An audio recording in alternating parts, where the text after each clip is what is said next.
Hello friends, मैं रोहित कुमार चैतन्य Gautam classes में आपका फिर से स्वागत है। आज हम लोग बिहार स्पेशल भूगोल में बिहार की नदियाँ पार्ट 2 करेंगे। पार्ट 1 हम लोगों ने कल किया हुआ था। आज हम देखेंगे कि बिहार की जितनी भी दक्षिण बिहार की जितनी भी नदियाँ हैं, जो कि आपको दाहिनी तरफ से जितनी भी नदियाँ मिल रही हैं गंगा नदी में, उनकी हम बात करेंगे। जैसे ये हमारी गंगा नदी हो गई, यह गंगा नदी हो गई।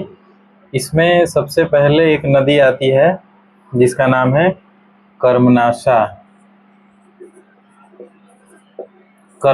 नदी। अब देखिए, इस कर्मनाशा नदी का हम विशेषता देखते हैं क्या क्या है। इसका उद्गम कहाँ से यह निकलती है।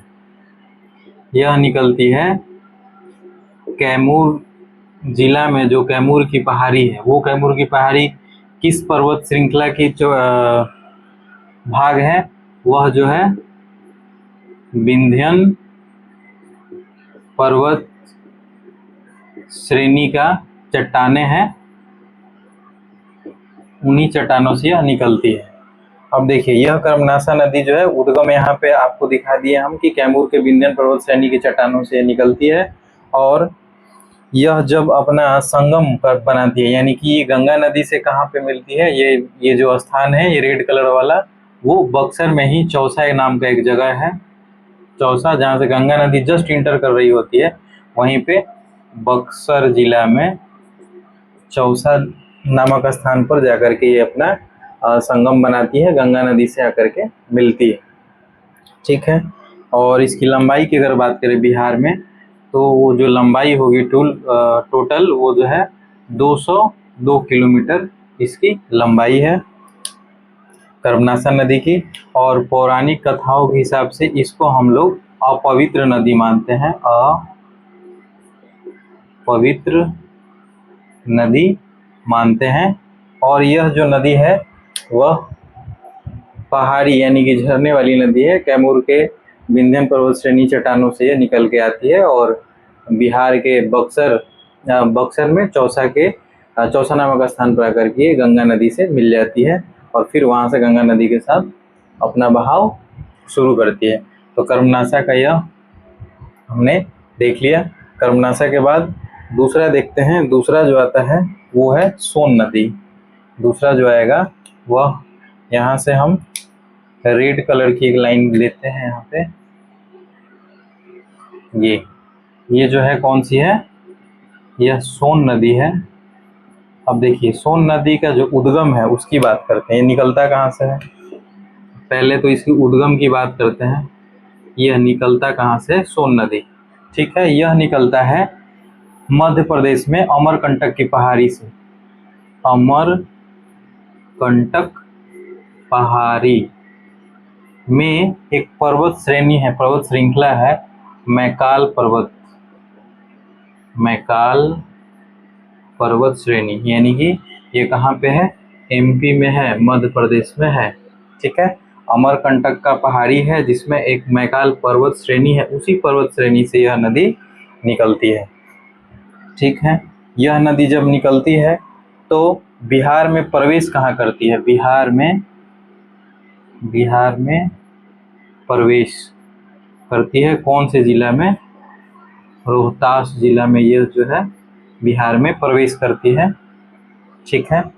और अगर इसकी संगम की बात किया जाए कि बिहार में, यानी कि संगम तो गंगा नदी से ही करेगी, तो अगर संगम की बात की जाए तो यह नदी जो है संगम बनाती है आपको गंगा नदी से। कहाँ पे, पटना के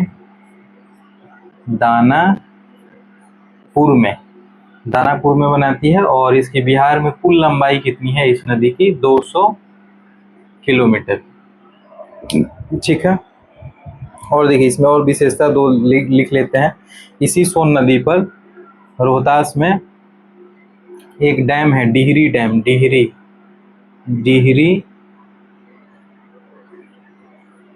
डैम बना हुआ है। फिर इंद्रपुरी बैराज भी है, ये भी डैम है, इंद्रपुरी बैराज। ये आपको इस नदी पे बिहार में दो बड़े डैम है, डिहरी और इंद्रपुरी बैराज। ये सोन नदी पे बने हुए हैं। सोन नदी का आपने देख लिया। उद्गम और प्रवेश रोहतास के जिले में, रोहतास जिले में आकर के मिलती है बिहार में, और वहाँ से फिर पटना से संगम में पटना के गंगा नदी में आकर के मिल जाती है। यहाँ पे ये रहा आपका दानापुर, दानापुर में आकर के मिल जाती है। यहाँ पे इसका संगम स्थल है।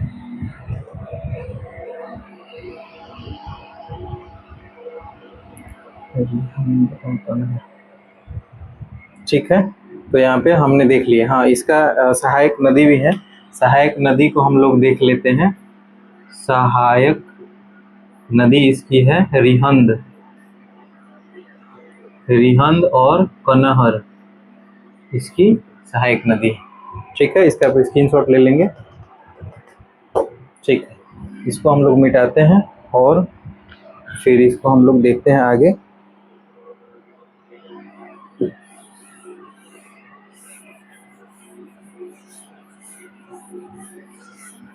इसके बाद हमारी नेक्स्ट जो नदी आती है वो आती है पुनपुन।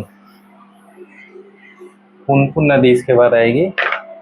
पुनपुन जो है, ये नदी जो है यहाँ पे ऐसे, पुनपुन जो है आके मिलती है कहाँ पे? फतुहा में। कहाँ पे? फतुहा में आकर के मिलती है। फतुहा जो है आपका पटना में है। ठीक है, इसका उद्गम स्थल की बात करें कि यह निकलता कहाँ पे है, कहाँ से ये निकलता है? पुनपुन। पुनपुन नदी जो है वो आपको निकलती है, उद्गम की बात करें तो झारखंड के पलामू जिला से, झारखंड के पलामू जिला से यह निकलती है। और बिहार में प्रवेश कहाँ पे करती है? बिहार में प्रवेश करती है आपको कहाँ पे? औरंगाबाद में। औरंगाबाद में बिहार में प्रवेश करती है और गंगा नदी से संगम कहाँ बनाती है, यानी गंगा नदी से मिलती कहाँ पे है? संगम की बात करें तो ये आकर के मिलती है आपको कहाँ पे? पटना के फतुहा में।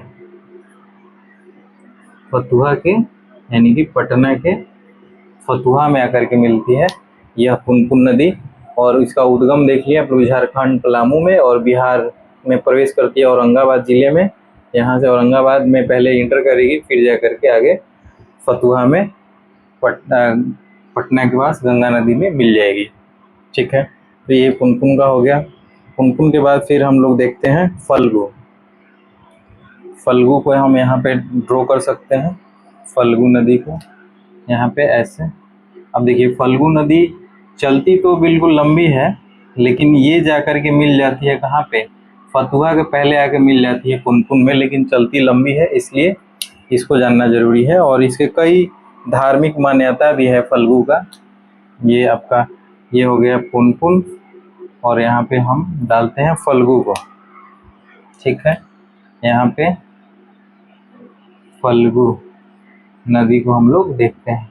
अब देखिए, धार्मिक मान्यता से ये जो फल्गु नदी है, यह जो फल्गु नदी है, यह हिंदू एवं बौद्ध धर्म दोनों धर्मों के लिए बहुत ही अनिवार्य यह नदी है। फल्गु नदी हिंदू धर्म के लिए इसलिए अनिवार्य है क्योंकि यह जो है गया में अगर देखा जाए, गया में तो विष्णुपद मंदिर है। विष्णुपद मंदिर, इस मंदिर में क्या होता है कि मृतकों के आत्मा की शांति के लिए यहाँ पे पितृपक्ष का पिंडदान होता है। यहाँ पे पितृपक्ष का मेला भी लगता है और मृतकों के लिए, मृतकों के आत्मा की शांति के लिए मृतकों का पिंडदान होता है। यहाँ पे क्या होता है? पिंडदान होता है। तो ये हिंदू परंपरा के अनुसार ये फल्गु नदी इस कारण बहुत महत्वपूर्ण है। और अगर हम बौद्ध धर्म की बात करें, इसको हम यहाँ लेके आ जाते हैं। अगर बौद्ध धर्म की बात करें बौद्ध धर्म से क्यों लोग इसके बहुत इम्पोर्टेंट है बौद्ध धर्म के लोगों के लिए। वो इसलिए इम्पोर्टेंट है कि गया में गया में ही जगह है जो जिसको हम लोग बोध गया बोलते हैं। तो वहाँ पे क्या हुआ था कि इस नदी के किनारे, इसी फल्गु नदी के किनारे क्या हुआ था, गौतम बुद्ध को ज्ञान की प्राप्ति हुई थी। गौतम बुद्ध को ज्ञान की प्राप्ति हुई थी। इसलिए इस कारण ये बौद्ध धर्म के लोगों के लिए भी बहुत अनिवार्य और पूजनीय नदी है। और हिंदू धर्म के लिए आप देखेंगे विष्णुपद मंदिर जो है पितृपक्ष और मृतकों के पिंडदान के लिए यहाँ पे विष्णुपद मंदिर में जो है किया जाता है और उसके लिए वो अनिवार्य है। उसी तरीके से बौद्ध धर्म में आप देख रहे हैं कि गौतम बुद्ध के जो ज्ञान की प्राप्ति है इस नदी के किनारे हुई थी। और इस फल्गु नदी को हम लोग निरंजना नदी के भी नाम से जानते हैं। इस फल्गु नदी को जो है निरंजना नदी भी कहते हैं, निरंजना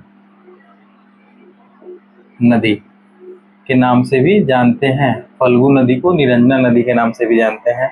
एक और बात इसमें हम जान लेते हैं कि देखिए फल्गु नदी जो है बिहार में इसे फल्गु नदी कहते हैं, लेकिन झारखंड का एक इलाका है, जिला है चतरा जिला। उस चतरे जिले में जो है, झारखंड के चतरा जिला में क्या है, एक चतरा नाम का एक जिला है। इसमें दो नदी है, निरंजना और मोहना। इन दोनों नदियों के जलधारा के मिलने के बाद यह फल्गु नदी का निर्माण होता है। यानी कि झारखंड में ये दो जलधाराएं अलग अलग निकलती हैं और झारखंड के एंड में और बिहार में आने के पहले, यानी कि बिहार में प्रवेश करने के पहले जो है ये दोनों जलधाराएं मिलने के बाद फल्गु नदी बन जाती है। और यही फल्गु नदी जाकर के पुनपुन से मिल जाती है फतुहा के पहले, और ये फिर गंगा नदी में पुनपुन के साथ ही जाकर के गिर जाती है और वहाँ से गंगा नदी इसके साथ बह जाती है। तो ये फल्गु का हिस्ट्री है और फल्गु काफ़ी दो धर्मों के बीच काफ़ी यह चर्चित है। ठीक है, इसका स्क्रीनशॉट ले लेंगे। अब हम लोग नेक्स्ट देखते हैं, फल्गु के बाद नेक्स्ट नदी क्यूल नदी देखते हैं। फल्गु के बाद हम लोग क्यूल नदी देखेंगे।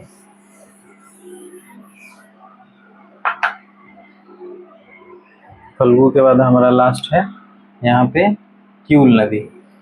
ये जो है ये क्यूल नदी है। अब क्यूल की बात करें, अगर उद्गम की बात करें तो ये कहाँ निकलता है। अगर हम उद्गम की बात करें तो क्यूल नदी जो है हमारा प्रवेश की बात करें, अगर बिहार में इसकी प्रवेश की बात करें तो ये कहाँ पे प्रवेश करती है, ये जमुई में प्रवेश करती है, जमुई में। और अगर इसकी संगम की बात करें, संगम कहाँ पे बनाती है, बिहार के किस जिले में, तो वो लखीसराय में ये क्या होती है कि गंगा से मिल जाती है, गंगा से मिल जाती है। दो चीज़ यहाँ पे देख लिए, झारखंड में हजारीबाग से ये निकलती है और प्रवेश कहाँ करती है, बिहार में। यह नदी जो है क्यूल नदी जमुई में इंटर करती है। जैसे मान लेते हैं अगर बॉर्डर है तो यहाँ पे जमुई है, यहाँ पे इंटर करेगी और जो अपना संगम बनाएगी यहाँ पे गंगा नदी से, वो कौन सी जगह पे, लखीसराय के पास बनाती है। ये जो जगह है वो कौन सी है, लखीसराय के पास बनाती है। और एक यहीं पे जमुई से एक और नदी निकलती है। यहाँ पे अगर हम इसको मिटा दें तो यहीं जमुई से एक और नदी निकलती है, ऐसे बिहार होते हुए सीधा चल जाती है आपको पश्चिम बंगाल में, और ये गंगा नदी से यहाँ पे मिल जाती है पश्चिम बंगाल में। इस नदी का नाम है अजय नदी। अजय नदी जो है एक और नदी है जो कि जमुई से निकलती है, और यह बिहार में गंगा नदी से संगम ना बना करके पश्चिम बंगाल में बनाती है। तो यहाँ पे हम लोगों ने देख लिया, पहला देखा यहाँ पे, ये देखा हमने कर्मनाशा, दूसरा हमने देखा सोन, तीसरा हमने देखा पुनपुन, पुनपुन, पुनपुन के बाद यहीं पे हमने देखा फल्गु, यहीं पे हमने देखा ये फल्गु, फल्गु नदी, फल्गु नदी के बाद हमने क्यूल देखा, क्यूल के बाद अजय देखा। अब देखिए जो दक्षिण बिहार की जो नदियां हैं, यानी कि जो दाहिने तरफ से गंगा नदी में मिलती है, ये दाहिने तरफ से मिल रही है गंगा नदी में ये सभी नदियां। और हमने कल उत्तर बिहार की नदियों को देखा था जो बाएं तट से मिल रही थी। बाएं तट से कौन कौन सी नदियां मिल रही थी उसको भी हम एक बार देख लेते हैं। बाएं तट से मिलने वाली नदी जो पहली नदी थी वो थी आपकी यहाँ पे घाघरा, वो थी घाघरा। घाघरा के बाद आपको देखने को मिला था यहाँ पे गंडक, गंडक नदी देखने को मिला था, ये ड है गंडक, गंडक नदी देखने को मिला था। गंडक के बाद फिर हम लोग को देखने को मिला था ये बूढ़ी गंडक, ये कौन सी थी, बूढ़ी गंडक। बूढ़ी गंडक के बाद हम लोग देखे थे बागमती, बूढ़ी गंडक के बाद हमने देखा था यहाँ से ऐसे ये बागमती है ना। फिर उसके बाद हम लोग देखा था सोन, ये सोन नदी हमने देखा था, सॉरी ये हमारा जो है सोन तो हमने यहाँ पे इधर हमने देखा था। सोन के बाद इधर बागमती, जिसको हम लोग शोक, बिहार का शोक कहते हैं। आप लोग कमेंट करके बताएंगे कि यह नदी कौन सा है, बिहार की शोक है और वो कौन सी नदी है। लास्ट जो नदी है हम लोग का वो है महानंदा, महानंदा। ये सभी नदियां हैं जो कि ये आपको बाईं तरफ से मिलने वाली नदियां हैं, और ये जो नदियां हैं ये सब दाईं तरफ से गंगा नदी में मिलने वाली नदियां हैं।